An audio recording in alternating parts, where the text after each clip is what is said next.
Tous mes rêves d'enfance se réalisaient en fait. Je rêvais d'être chanteur, j'étais chanteur. Je rêvais très grand, c'est devenu très grand. J'avais tout qui allait. J'avais de l'argent. Je réussissais mon métier. Je réussissais avec mes amours. La chanson, ça réussissait super. Et toutes les coïncidences, comme l'univers qui s'ouvre pour faire exactement ce que je veux. Mais moi, je gardais en moi l'idée que j'étais pas à la hauteur. J'avais encore ce truc depuis tout petit. Je suis pas à la hauteur. J'avais une sorte de culpabilité. J'osais pas admettre que c'était si facile en fait. C'est comme si je me sentais bizarrement redevable à je sais pas qui, à mes parents et à ce que mes parents veulent dire, un peu en porte-à-faux d'être heureux quoi, que ce soit facile. Tu sais, c'est tellement fort cette idée dans la société qu'il faut souffrir, c'est pas à la hauteur, pas mérité, coupable, machin, le gros truc lourd et tout. Pourquoi je me sens pas bien, je suis angoissé, c'est quoi cette angoisse quoi? Je suis allé explorer en fait le désespoir. Quoi. Parce qu'il était toujours là, je fais bon, ok, on y va. C'est trop dur de résister à ça. Donc j'y suis allé. En plus de ça, comme je n'avais pas trop confiance en moi, donc je me suis dit je vais explorer l'artiste. Comme les artistes que j'aimais bien, c'était des authentiques. C'était Brel, c'était Brassens. Mais à l'époque, c'était très Brel. C'était, allez, je vais me couper le... Je vais explorer ce truc-là, quoi. Là, j'ai atteint des trucs très glauques, très glauques, très glauques. À un moment, je pensais vraiment que c'était la fin, quoi. C'est-à-dire, je regardais vraiment la fenêtre de très près, quoi. Je retournais chez mes parents, j'allais laisser mon appart. C'était, c'était pas sympa. Et cet ami, on s'intéressait ensemble aux histoires de psy, de psychothérapie, de psychanalyse. On aimait bien ce genre de choses. Puis un jour, il vient et il me dit, Laurent, je vais pas te faire la morale, je vais pas te la faire du tout, mais j'ai une question à te poser, mais surtout ne me réponds pas. Est-ce que tu veux aller bien? Alors moi, j'ai dit, évidemment. Il m'a dit, non, me réponds pas. Et il est parti. Et ça a été un déclencheur énorme, quoi.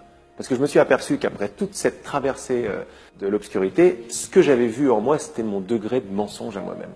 Je réalisais pas à quel point je pouvais me mentir. Devant la glace, je jurais des trucs et c'était pas vrai. En fait, je veux pas aller bien.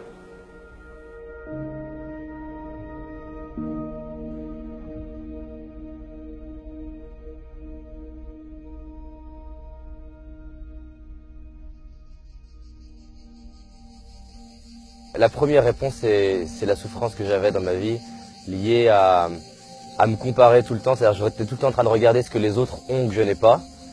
Cette personne, elle est plus à l'aise que moi, cette personne, elle parle plus vite que moi, cette personne, elle raconte plus de blagues que moi. Et donc du coup, j'étais en fait tout le temps frustré de ne pas être assez. J'étais mal dans ma peau, j'étais timide, j'arrivais pas à m'exprimer, j'arrivais pas à oser plein de choses. Et en parallèle de ça, je me disais, mais en fait, ça sert à quoi de vivre? Donc si j'arrive pas à être heureux, si j'arrive pas à faire ce que j'aime, et si j'arrive pas à être en lien avec les autres, et ben en fait, autant me suicider. Au bout d'un moment, je me suis dit, donc si je change rien, rien va changer. Donc c'est soit je me suicide et je le fais vraiment et je vais au bout, soit je change quelque chose. Et si je faisais des petites choses tous les jours, qu'est-ce qui pourrait se passer? Et si j'expérimentais de parler en public, d'aller parler à l'inconnu? Il y a une phrase, moi, qui me parle énormément aujourd'hui, que j'adore transmettre et partager au maximum partout où je passe. C'est en fait, je ne sais pas ce qui est possible ou non, alors je décide d'agir comme si tout est possible. Quand il y a une personne qui me dit, mais je ne sais pas si je vais réussir ce truc-là, je ne sais pas si je peux le faire, je ne sais pas si je suis en capacité de le faire, j'adore lui poser la question, est-ce que tu es à 100% certain que tu ne peux pas y arriver? Et en fait, la réponse, elle est non. C'est vrai, en fait, il y a une petite partie de moi qui croit que c'est possible. D'abord, est-ce que tu es ouvert à la possibilité que ce soit différent? Et là, tu vas t'apercevoir en général non. Quand je vois que je tiens à mon drame, c'est ce que m'a dit mon copain, est-ce que tu veux aller bien? Je lui ai dit oui, mais en fait, je mentais. Je tenais à mon drame. Ça, c'est la plus grande clé, quoi. Je tiens à aller pas bien. Évidemment, par confort. J'aime bien, est-ce que ce soit la faute des autres? C'est mon premier amour que ce soit la faute des autres. Surtout de mes parents. C'est pas de ma faute, quoi. Je fais au mieux, mais c'est pas de ma faute. À un moment, t'en as marre de ce truc-là. Tu dis, il y a peut-être une autre solution. Les bouddhistes disent une chose par rapport à la souffrance, ils disent que ça peut être comme un aiguillon qui nous oblige à sortir la tête hors de l'eau. Il y a un moment, une situation peut être tellement insatisfaisante qu'on a deux solutions, soit se laisser écraser par la souffrance, soit essayer justement de s'en extirper. Je me suis fait mettre à la rue. Bon, j'étais relativement jeune, hein, j'avais 19 ans, j'étais technicien en entreprise, je faisais un métier que je détestais, je n'aimais pas du tout. Ma copine venait de me quitter, avec mes parents c'était épouvantable et je venais de perdre mon travail. Je ne savais pas très bien où aller. Derrière moi, j'avais plus d'endroit pour me réfugier. Je me suis fait agresser plusieurs fois dans la rue, je me suis fait voler de l'argent, j'étais en train d'errer dans les rues, j'ai croisé un vieux copain qui lui est en foyer de jeunes travailleurs, il me dit écoute viens avec moi, puis c'est comme ça que je me suis retrouvé en foyer de jeunes travailleurs. Même dans cette situation, j'avais toujours tendance à regarder le bon côté des choses, parce que pour moi une chose négative, ce n'est pas forcément négatif. La vie essaie de me pousser à voir les choses autrement. Bien sûr, c'était pénible. Le corps souffre, le mental souffre, mais au-delà de ça, ça me donnait l'opportunité, c'est une façon de me dire, c'est pas par là qu'il faut aller. Il me restait, à l'époque c'était encore des francs, il me restait 50 francs, j'avais pris un billet de train et je suis monté à Paris. Je ne savais pas du tout ce que j'allais faire à Paris, mais mon intuition me disait, va à Paris, et je me suis dit, peut-être qu'il y a des opportunités là-bas. J'ai frappé un peu à toutes les portes parce que je voulais d'abord des réponses. Le moi que nous croyons être, c'est une conscience de soi qui est une image, quoi. Quand on dit je voudrais savoir qu'est-ce qu'il pense de moi, le moi dont on parle, c'est l'image que j'ai de moi, c'est pas moi. En fait, on ne sait pas qui on est. On ne sait pas qu'est-ce qui fait quoi en moi, on ne sait pas. La grande souffrance, c'est qu'on croit qu'on sait. Lâchez vos certitudes, vos richesses, tout le reste, c'est vos certitudes de comment ça marche.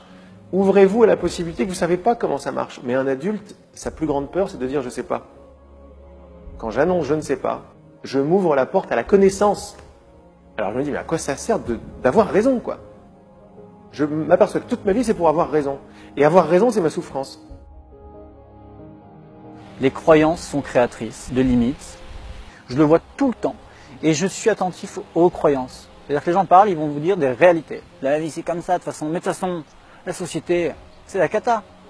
Ça, c'est une phrase qui ne veut rien dire. Qu'est-ce que c'est que la société, d'abord? La société de qui? La société d'où? Quelle société? Le pilier de l'ego, c'est victime. Je suis un petit truc, le grand univers à l'extérieur, je suis petit victime. Si tu continues de dire c'est pas de ma faute, tu continues de déclarer la victime. Et il n'y a pas de problème avec ça, c'est une expérience. Mais ne t'attends pas à avoir des grandes révélations de créateurs si tu es en train de maintenir victime. Au final. Mais il y aura des gens pour qui ça sera un outrage, ben qu'est-ce que tu veux?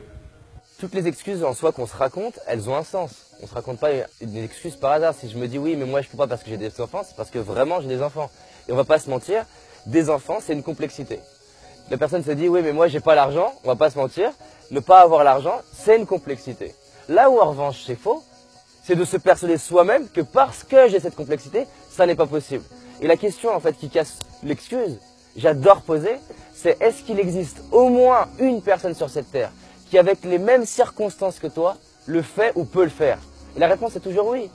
Donc moi, ce que j'aime avec les excuses, c'est de dire, c'est pas qu'elles sont fausses, elles ont un sens, mais elles sont pas vraies non plus.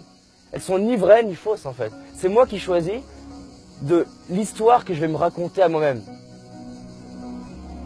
Il y a une idée qui est très répandue dans le monde, c'est « je crois ce que je vois ». C'est pas « je crois ce que je vois ». Eh bien, je vous invite à retourner l'idée. Je vois ce que je crois. Jouez avec cette idée-là. Et là, vous allez avoir toutes les réponses à toutes ces questions-là. Parce que moi, j'ai pas des réponses, moi, pour quelqu'un, quoi. J'ai juste joué avec l'idée qu'en fait, j'étais responsable de voir ce que je voyais. Comment? Par la croyance et par ce que je demandais. Je vais vivre ce que je décide de croire. Donc la question que je me suis posée, c'est qu'est-ce qui fait qu'une personne a l'énergie ou pas? Et qu'est-ce qui se passerait si j'expérimentais de gérer mon énergie intérieure? Parce que finalement, si ça vient pas de l'extérieur, si ça vient pas de mon chef, mais juste de moi, qu'est-ce qui se passerait si je m'entraînais en moi à créer l'énergie? Je suis docteur en médecine, j'ai exercé la médecine pendant 25 ans, la médecine que je qualifierais de médecine de famille. Pendant toutes mes 25 années d'exercice, je me suis toujours spécialisé dans tout ce que je trouvais au niveau médecine, ostéopathie, nutrition, etc. J'ai regardé aussi pas mal la symbolique des maladies, la PNL, je me suis beaucoup intéressé aux effets de la prière sur la santé, aux prières toute religion confondue. Après ça, tout ce qui était aussi puissance de l'esprit et puissance de l'énergie. Et c'est vrai que je voulais trouver vraiment des solutions complémentaires, je dis bien complémentaires, à la médecine conventionnelle pour aider mes patients à s'en sortir du mieux qu'on pouvait.